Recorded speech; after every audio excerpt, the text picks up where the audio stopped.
परमेश्वर ने आपके पापों को माफ़ कर दिया है। आप सभी अपने मुख से बोले कि मेरे पाप माफ़ हो चुके हैं। परमेश्वर ने हमारे गुनाहों को माफ़ कर दिया है। जब आपने प्रभु यीशु मसीह पर विश्वास किया, पवित्र उपस्थिति में बैठकर परमेश्वर से माफ़ी मांगी, उसी दिन परमेश्वर ने आप सभी भाई बहनों को क्षमा कर दिया है। आप सभी परमेश्वर की दृष्टि में गुनाहगार व्यक्ति नहीं है। आप सभी परमेश्वर की दृष्टि में धर्मी जन हैं। इब्रानियों की पुस्तक में लिखा है, फिर वह यह कहता है कि मैं उनके पापों को और उनके अधर्म के कामों को फिर कभी स्मरण न करूंगा। वचन कहता है, फिर मैं उनके अधर्म के कामों को याद नहीं करूंगा। यदि आप सभी परमेश्वर से माफ़ी मांग लेंगे तो परमेश्वर आपके गुनाहों को कभी नहीं याद करेंगे। सभी के अधर्म के कामों को मिटा देंगे परमेश्वर। दंड की आज्ञा जो हम सभी पर थी, उस दंड की आज्ञा से आप मुक्ति पा जाएंगे जब आप परमेश्वर पर विश्वास करेंगे। प्रभु की महिमा हो, आमीन। आप श्रापित नहीं हैं, हम सभी आशीषित जन हैं, क्योंकि परमेश्वर ने हम सभी को बुलवाया है। आपको विश्वास करना है कि आप श्रापित नहीं हैं। यदि आप मसीह विश्वासी हैं तो आपको यकीन नहीं करना है, किसी व्यक्ति पर विश्वास नहीं करना है कि आप श्रापित हैं, बल्कि आप आशीषित व्यक्ति हैं। परमेश्वर ने आपको चुना है क्योंकि आप आशीषों के वारिस हैं। आप परमेश्वर के राज्य के नागरिक हैं, इसलिए लोगों की बातों पर भरोसा नहीं करना है। परमेश्वर का वचन कहता है, बिलाप के श्राप को परमेश्वर ने न सुनी, बल्कि उसके श्राप को आशीषों में बदल दिया। यदि आप सोचते हैं कि आपके ऊपर श्राप है तो सारे श्राप आशीषों में परिवर्तित हो चुके हैं। जब आपने प्रभु यीशु मसीह पर विश्वास किया, आपके श्राप को प्रभु यीशु मसीह ने अपने ऊपर उठा लिया है। अब आपके ऊपर कोई श्राप नहीं है, क्योंकि तेरा परमेश्वर तुझसे प्रेम रखता है। तुम परमेश्वर के निज धन हो। तुम्हें परमेश्वर ने चुना है, इसलिए आप श्रापित नहीं है, आप आशीषित हैं। हालेलुया। परमेश्वर से आशीषों की पाने की उम्मीद रखें। इफिसियों की पुस्तक अध्याय 2 के 7 में लिखा है कि वह अपनी उस कृपा से जो मसीह यीशु में हम पर है, आने वाले समय में अपने अनुग्रह का असीम धन दिखाए। प्रेरित पौलुस भी उम्मीद रखे हैं कि परमेश्वर हम सभी के जीवन में अद्भुत आश्चर्य कार्य करेंगे। आने वाले समय में प्रभु हम पर अपने अनुग्रह का असीम धन दिखाएंगे। आपकी उम्मीद क्या है परमेश्वर से कि आप सभी समस्याओं से छुटकारा पाएंगे, आशीषित होंगे। जो परमेश्वर आपको आशीषित करेंगे, बस आपको विश्वास रखना है कि परमेश्वर आपको प्रत्येक समस्या से बाहर निकालेंगे। कर्जे से, बीमारी से, संकट से प्रभु आपको बाहर निकालेंगे।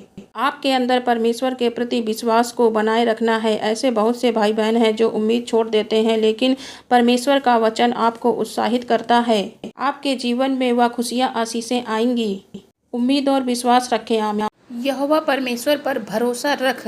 आपके जीवन में कितनी भी परेशानियां, समस्या, संकट, मुसीबतें, विपरीत परिस्थितियां हों, हम सभी यहोवा परमेश्वर पर पूर्ण विश्वास बनाए रखना है। जिस प्रकार आयूब ने प्रभु पर भरोसा बनाए रखा जब कोई भी परमेश्वर पर विश्वास नहीं करता था। भजन संहिता में लिखा है, जिन्होंने उसकी ओर दृष्टि की उन्होंने ज्योति पाई और उनका मुंह कभी काला न हो पाया। लोगों की आशाएं टूट रही हैं, प्रार्थना का उत्तर नहीं मिल रहा है, लेकिन परमेश्वर पर भरोसा रखें। जब आप कठिन समय में परमेश्वर पर भरोसा रखते हैं, तभी तो परमेश्वर आपके जीवन में अद्भुत आश्चर्य कर्म करते हैं और भलाई करने में लगे रहें। आपके भले कामों को देखते हुए लोग जानेंगे कि आप प्रभु यीशु मसीह के धर्मी जन हैं। जब आप भलाई के काम करते हैं तो परमेश्वर उस काम को देखते हैं। परमेश्वर आपको प्रतिफल देंगे। भलाई करने में अपने हाथ पीछे नहीं करना है, जीवन में आगे बढ़े। परमेश्वर ने आपके पापों को माफ़ कर दिया है। आप सभी अपने मुख से बोले कि मेरे पाप माफ़ हो चुके हैं। परमेश्वर ने हमारे गुनाहों को माफ़ कर दिया है। जब आपने प्रभु यीशु मसीह पर विश्वास किया, पवित्र उपस्थिति में बैठकर परमेश्वर से माफ़ी मांगी, उसी दिन परमेश्वर ने आप सभी भाई बहनों को क्षमा कर दिया है। आप सभी परमेश्वर की दृष्टि में गुनाहगार व्यक्ति नहीं है। आप सभी परमेश्वर की दृष्टि में धर्मी जन हैं। इब्रानियों की पुस्तक में लिखा है, फिर वह यह कहता है कि मैं उनके पापों को और उनके अधर्म के कामों को फिर कभी स्मरण न करूंगा। वचन कहता है, फिर मैं उनके अधर्म के कामों को याद नहीं करूंगा। यदि आप सभी परमेश्वर से माफ़ी मांग लेंगे तो परमेश्वर आपके गुनाहों को कभी नहीं याद करेंगे। सभी के अधर्म के कामों को मिटा देंगे परमेश्वर। दंड की आज्ञा जो हम सभी पर थी, उस दंड की आज्ञा से आप मुक्ति पा जाएंगे जब आप परमेश्वर पर विश्वास करेंगे। प्रभु की महिमा हो, आमीन। जैसा आपका विश्वास होगा आपके जीवन में उसी विश्वास के अनुसार कार्य होगा। इसलिए अपने विश्वास को बड़ा रखें। विश्वास आपका दृढ़ होना चाहिए। अपनी चीज़ों की आशा परमेश्वर के ऊपर रखनी है, क्योंकि प्रभु जैसा आपका विश्वास होगा उसी के अनुसार कार्य करेंगे। बाइबल में लिखा है, एलिया ने कहा, इससे पहले मैं तेरे सामने से उठा लिया जाऊं, तुझे जो कुछ भी मांगना है मांग। एलीशा का बड़ा विश्वास है। उसने कहा, एलिया मुझे तेरी आत्मा का 2 गुना भाग चाहिए।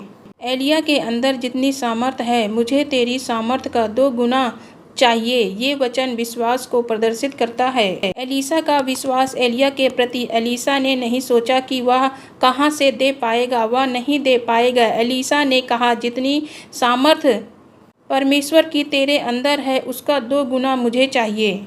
और ऐसा ही हुआ, उसे 2 गुना मिल गया। इसी प्रकार आप अपने विश्वास को बढ़ाएं परमेश्वर पर। हालेलुया। आपके बचाव में, आपकी सहायता में परमेश्वर लोगों को खड़ा करेंगे। आपके बचाव में प्रभु लोगों को खड़ा करेंगे। चाहे आप किसी को भी नहीं जानते हैं या जानते हैं, संकट के समय, विपत्ति के समय परमेश्वर आपका बचाव करेंगे। पवित्र बाइबल में लिखा है, परमेश्वर तुम्हें लोगों का अनुग्रह देगा।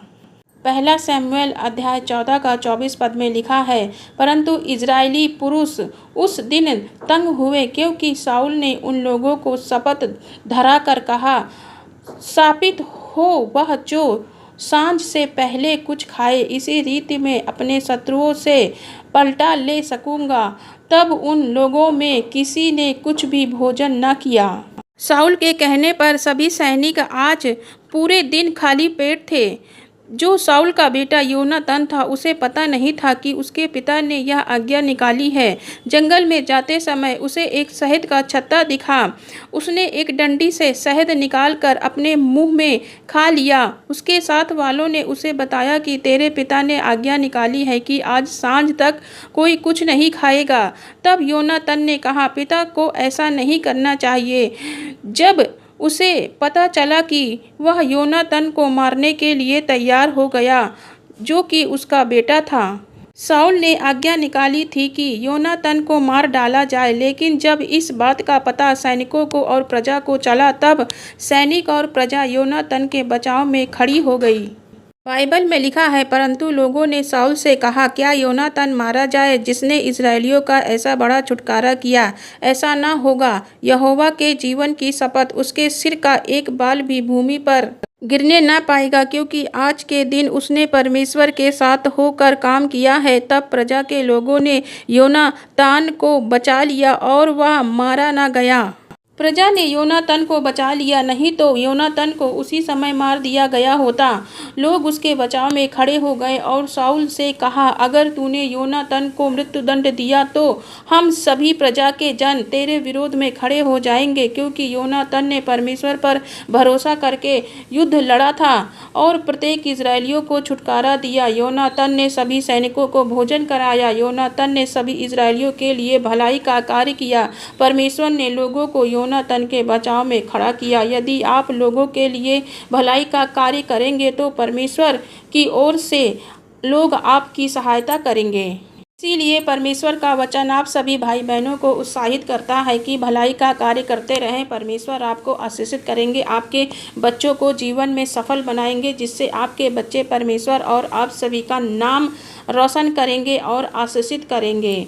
इस वचन के लिए परमेश्वर का धन्यवाद करते हैं। God bless you all.